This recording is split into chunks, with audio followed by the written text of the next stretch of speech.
prestas un...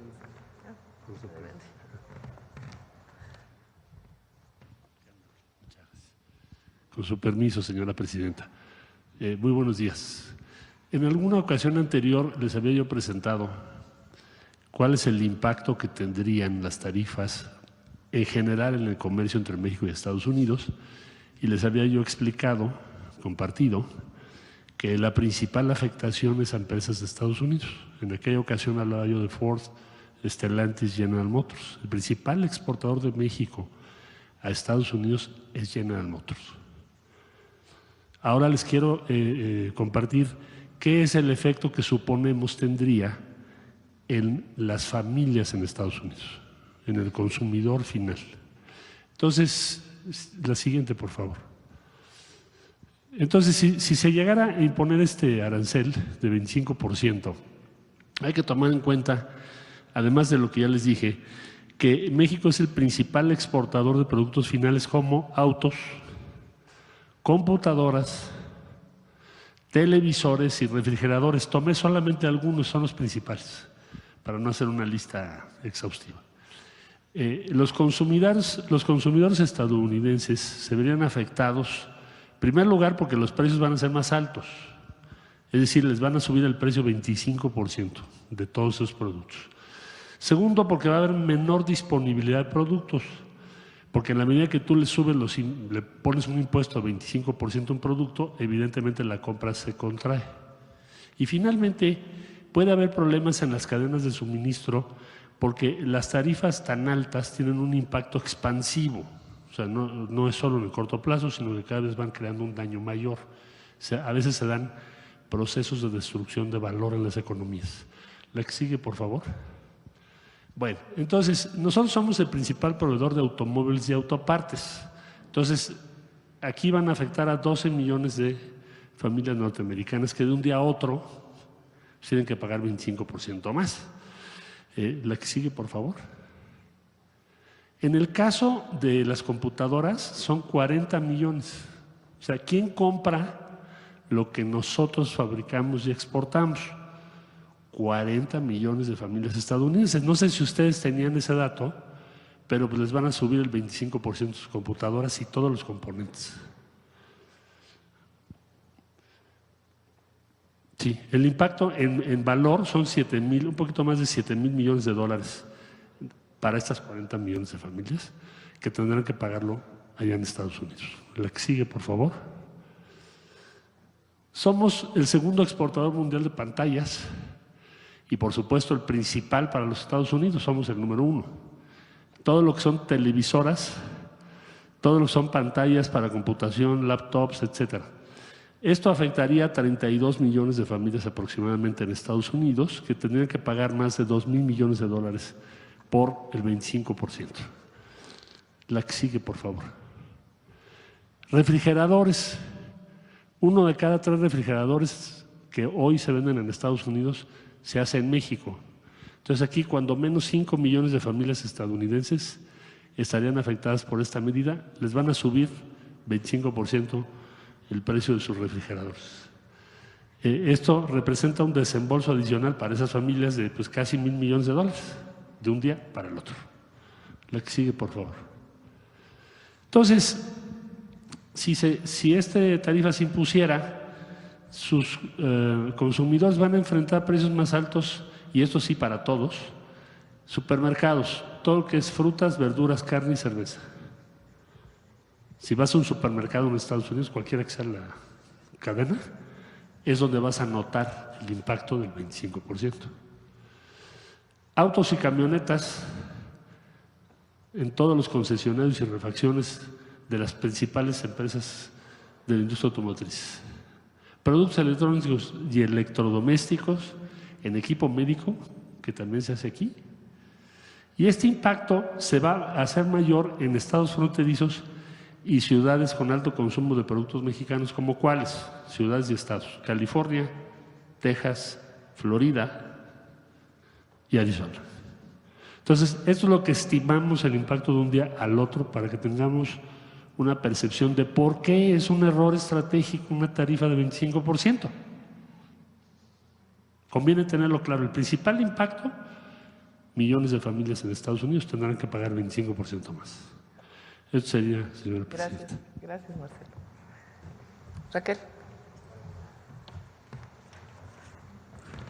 Con permiso, presidenta. Bueno, como lo comentó la presidenta, nuestra tarea ahorita es explicarles cómo vamos a hacer y vamos a asumir las responsabilidades del INAI. La siguiente, por favor. El INAI tiene básicamente dos tareas principales, que es el garantizar el derecho al acceso a la información y garantizar el derecho universal de los ciudadanos de la protección de datos personales. Estos dos derechos se mueven de manera contraria. Mientras acceso a la información se trata de la máxima publicidad de la información pública, protección de datos es proteger al ciudadano de sus datos personales, como son biomédicos, como son su INE, como son sus datos bancarios, etcétera. Estos dos derechos incluso están regulados por leyes distintas y en otros países los estándares internacionales es que lo tengan organismos diferentes. Entonces, la propuesta que nosotros estamos haciendo al capturar el INAI es que la parte de acceso a la información, que es el derecho público a conocer todas las estadísticas y el comportamiento del Estado, de los gobiernos, vaya a un órgano desconcentrado que le vamos a llamar Transparencia para el Pueblo. El caso de protección de datos, desde hace mucho tiempo, desde que apareció aquel IFAI, cuando todavía ni siquiera era el INAI, venía un transitorio en la Constitución que decía la parte de datos personales, sobre todo los que son particulares, van a corresponder al Ejecutivo. Dice, en tanto el Ejecutivo decida qué dependencia lo haga, lo hará el IFAI. La Constitución, la última reforma, también le da esa facultad de llevar la protección de datos directamente a la Secretaría Anticorrupción y Buen Gobierno, y entonces esa va a quedar dentro de la Secretaría. La siguiente, por favor. ¿Cuáles son los cambios que tuvo la Constitución, primero para saber qué vamos a modificar en la ley? Lo más importante que se mantiene, que es el derecho al acceso a la información pública, en el caso de acceso a la información. La publicación obligada de información, que esa también se mantiene, y los medios de defensa en caso de que la información solicitada no sea proporcionada para que pueda ejercer su derecho ciudadano. ¿Y qué es lo que cambia? Lo que cambia básicamente son las autoridades encargadas de garantizar que se tenga ese acceso a esa información. Por ejemplo, a nivel federal, hasta antes de la reforma solo era el INAI, después de la reforma van a aparecer 18 autoridades, que corresponde al Ejecutivo Federal, al Legislativo, al Judicial, a los sindicatos y a todos los autónomos. En el caso local o entidades, en el caso a nivel estatal y municipal, antes también se tenían nada más 32 organismos homólogos al INAI, o sea, autónomos, y ya también ahora van a tener también por ejecutivo, por legislativo, por judicial y también por sus autónomos. Eso es lo que cambia. La siguiente, nosotros estamos convencidos y plenamente de que se tiene que garantizar y mantener el derecho a la información, por lo tanto, no se restringe ni se limita nada de lo que ya ha sido público en información. Se mantienen todas las obligaciones que existen hasta ahorita y además se amplía la obligación de mantener informado a la ciudadanía para seguir informando al pueblo. En el caso de datos personales, también se garantiza la protección de los datos personales, no solo los que tenemos los entes públicos, que somos sujetos obligados, sino también los que tienen las empresas, decíamos, como los bancos, etcétera, ¿no?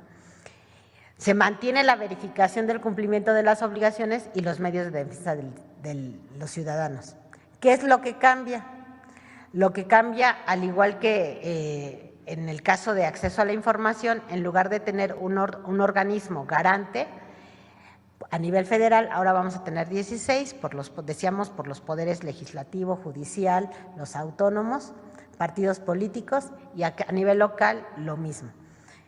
En el caso de datos personales en posesión de particulares, se mantiene lo que siempre se ha mantenido, que es la regulación, y se mantiene a nivel de federal y lo hace la Secretaría de Anticorrupción y Buen Gobierno. La siguiente, por favor. Entonces, en el esquema actual, digamos, estaban permitidos hasta 7 comisionados y obviamente al volverse un órgano menos dispendioso, pues nada más vamos a tener un titular y entonces de 7 pasamos a 1. Hay homólogos en el INAI a nivel de que son los que revisaban los municipios. Ahora, en la propuesta de ley nosotros proponemos que sean las autoridades del Ejecutivo local los que ayuden a los municipios. Esto es conociendo y sabiendo que los municipios no tienen la infraestructura suficiente ni los recursos, también sean apoyados y arropados, no solo por el Estado, sino también a nivel federal. Y ahorita vamos a decir cómo, que es el siguiente paso, la Plataforma Nacional de Transparencia. La Plataforma Nacional de Transparencia es donde contiene toda esta información de todos los datos que ya se han estado construyendo durante varios años de acceso público. Esta plataforma no estaba regulada en ley. Para garantizar su prevalencia y que se mantenga y se preserve y que se cuiden todos los datos históricos y para garantizar que se va a mantener al menos la misma información, si no es que más, la plataforma va a estar regulada ahora en la ley. O sea, nosotros proponemos que la plataforma se regule en ley y eso se le da la garantía y la permanencia de la ley. En los medios ha habido aparentemente una preocupación de que si se va a violar o no la información que hay en la plataforma. Nosotros ya estamos en pláticas con los comisionados del INAI y lo que acordamos es que en el caso de la plataforma, cuando nos la entreguen, le vamos a poner un validador criptográfico. ¿Y qué es eso? Es como la huella digital de la base de datos. Es decir, si en algún momento alguien pudiera pensar que se violó la información, se puede hacer una auditoría forense tecnológica para ver si estaba o no estaba desde origen. Entonces, con eso garantizamos que no se pierda nada de la información, que toda la información se mantenga y además que la plataforma continúe porque va a venir en ley. La siguiente, por favor. En el esquema actual, decíamos, el particular puede impugnar las resoluciones del INAI, es decir, si alguien no le da acceso a la información, va al INAI y le dice, oye, yo necesito que esta persona cumpla con su obligación de proporcionar información. En el nuevo esquema, pues como ya no está el INAI, la parte local se va a resolver a nivel local, la parte federal a nivel federal, y en el caso de los recursos federales, en una armonía con el artículo 134 constitucional, toda la información que esté relacionada con recursos federales puede ser atraída o atendida a nivel federal por la Secretaría Anticorrupción y Buen Gobierno. Anteriormente también cuando se iban a la última instancia, digamos, el juicio de amparo se resolvía por jueces administrativos. La nueva ley propone que los juicios de amparo se resuelvan con jueces especializados. ¿Esto qué quiere decir? Muchos de los juicios o de los amparos que se llevaban a cabo cuando se iban a la última instancia con el Poder Judicial, el juez resolvía, pero en términos de procedimiento y no resolvía el fondo. ¿Esto qué quiere decir? Se pedían a lo mejor una información, supongamos que el ciudadano tenía derecho a esa información, en lugar del juez de resolver sobre si tenía derecho o no la información, resolvía sobre si el procedimiento se había hecho bien o mal y reponían el procedimiento en lugar de obligar a entregar la información. Entonces, eso es lo que cambia y nos vamos a la materia que es a que resuelva de fondo.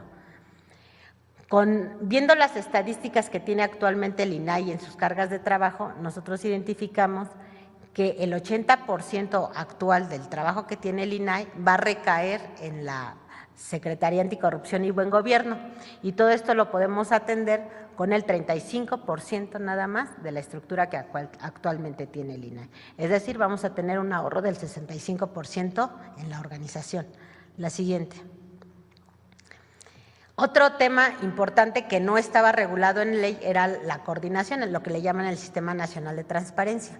Es cómo todos estos entes nos organizamos y nos coordinamos, porque el derecho al acceso a la información es universal y todos tenemos que tener todos los mismos criterios. Y también sabemos que no estamos, digamos, creciendo a la misma velocidad todos los municipios, todos los estados y la federación.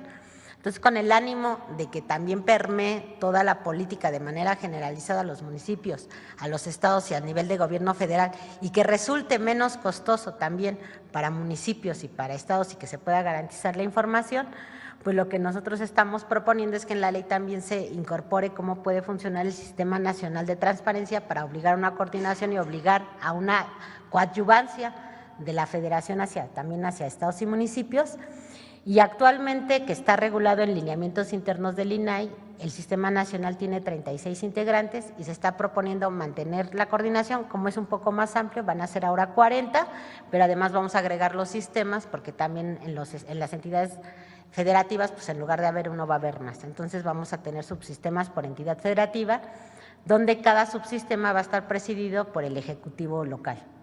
Este Sistema Nacional de Transparencia lo que hará es establecer la política general en la materia para que sea acorde a todos los niveles y poderes de gobierno, y se va a coordinar con todas las autoridades que son las responsables de garantizar el acceso a la información. La siguiente, por favor. ¿Esto en qué se traduce? ¿En qué cambios legales se traduce? Bueno, como antes había una ley general para el INAI y una ley federal para el Ejecutivo, para la Secretaría Anticorrupción y Buen Gobierno, esas dos ya no son necesarias, nada más se requiere una, y entonces se abroga la Ley Federal de Transparencia y Acceso a la Información Pública y prevalece como una nueva ley por los cambios constitucionales, la Ley General de Transparencia y Acceso a la Información Pública, la Ley Federal de Protección de Datos Personales en posesión de sujetos obligados, que son la información que tenemos nosotros como entidades públicas, la Ley Federal de Protección de Datos Personales en posesión de particulares, llámese bancos, y la Ley Orgánica de la Administración Pública. Esos son los cambios que nosotros estamos proponiendo para poder asumir los cambios de la reciente reforma constitucional. Les cuento, señora presidenta. Muy bien. Como ven, se amplía la transparencia, se protegen los datos personales y todo esto se hace incluso con mucho menos presupuesto, con el 35% del presupuesto que tenía el INAI. Entonces, se está enviando el día de hoy estas leyes para su consideración en el Senado de la República y después en la Cámara de Diputados. Eso es parte de la reforma constitucional, de la desaparición del INAI como tal en la Constitución, manteniendo y fortaleciendo la transparencia y la seguridad de los datos personales.